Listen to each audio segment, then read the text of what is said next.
Atensyon mga Filipino senior citizens, kakapasok lang, magandang balita, NCSC, kinumpirma ito.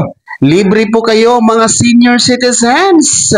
Ngayong Mayo 12 na, pag-uusapan natin sa video na ito. Hold up.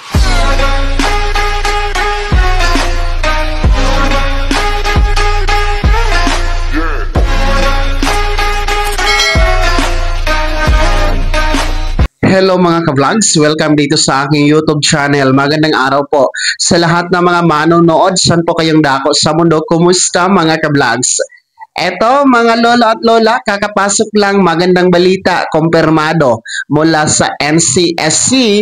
Libre ito, makukuha at maa-avail para sa inyo mga lolo at lola. Mamaya-maya pag-uusapan natin, pero bago ang lahat, kung bago ka pa lang dito sa aking YouTube channel o di kaya hindi ka pa nakasubscribe, abay i-click nyo muna ang ating subscribe button na nasa baba. Huwag nyo kalimutan na pindutin ang notification bell.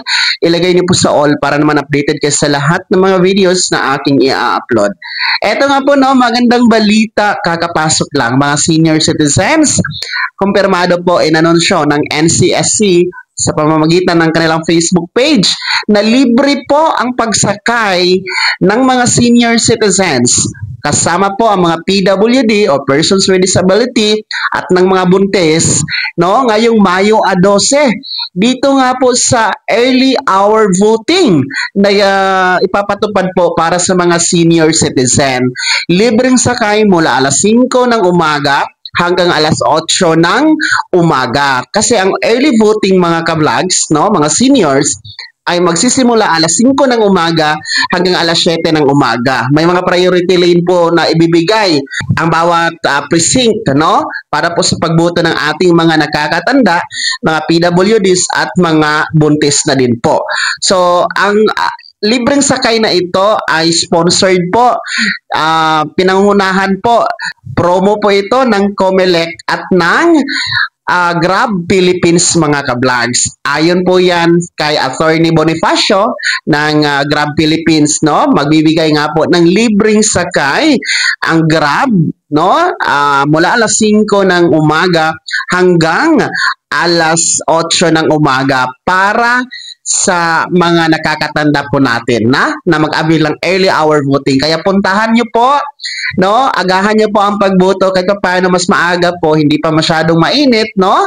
Para hindi po tataas ang BP, hindi po kayo mahihirapan sa init ng panahon, no? Kung mag-a-avail kayo dito sa early hour voting ng COMELEC, at the same time libre po ang pamasahe, libre ang sakay kumbaga para sa inyo mga lolo at lola. Para naman po sa mga regular voters, meron pong discount fees, no? May mga discount naman po na ibibigay sa inyo para po yan sa ating mga regular voters. So para po maka-avail, makinig kayo para maka-avail mga senior citizen dito sa libreng sakay ng COMELEC at ng Grab Philippines, mag-register po kayo sa Grab na app. No, kung wala pa kayong app sa inyong cellphone, mag-download kayo sa Play Store. No, i-download nyo po ang Grab Philippines tapos mag-register kayo yung gamit yung Ride to Vote na andyan po sa Grab app mga lolo at lola, Ride to Vote. So magandang balita ito kahit papaano ay makakaiwas po ang ating mga nakakatanda sa siksikan, sa init ng panahon. And of course, makaka-avail po ng libreng sakay, iwas gastos na din po mga ka-vlogs, no? Hatid po ito sa atin ng Grab Philippines at ng COMELEC. And of course, sa pakikipagtulungan na din po ng National Commission of Senior Citizens or NCSC.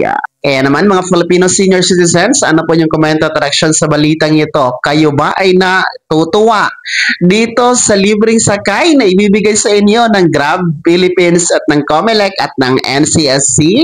Ibahagi niyo po sa comment section na nasa baba. Pakilakip ng buong pangalan at kung taga saan kayo. Bago ako magtapos sa video na to, kung gusto niyo po sumuporta sa aking YouTube channel, maaari niyo pong i-click ang ating super thanks button na nasa baba. Sa mga gusto mong i-miyembro, pwede po. I-click niyo po ating join button. Maraming perks dyan mga ka-vlogs, be my member now.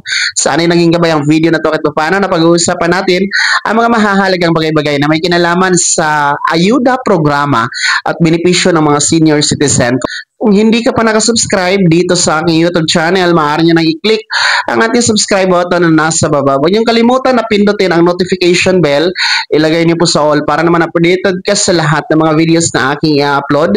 Maaari nyo ding i-like ang video na to at kung meron ka pa mga katanungan, maaari nyo i-komento sa comment section na nasa baba. Paki-follow na din po ang aking official Facebook page na nasa screen nyo. Muli po, ako si Daniel Timpawan na nagsasabing dito sa aking YouTube channel, Pawang Katotohanan at lahat totoo lamang.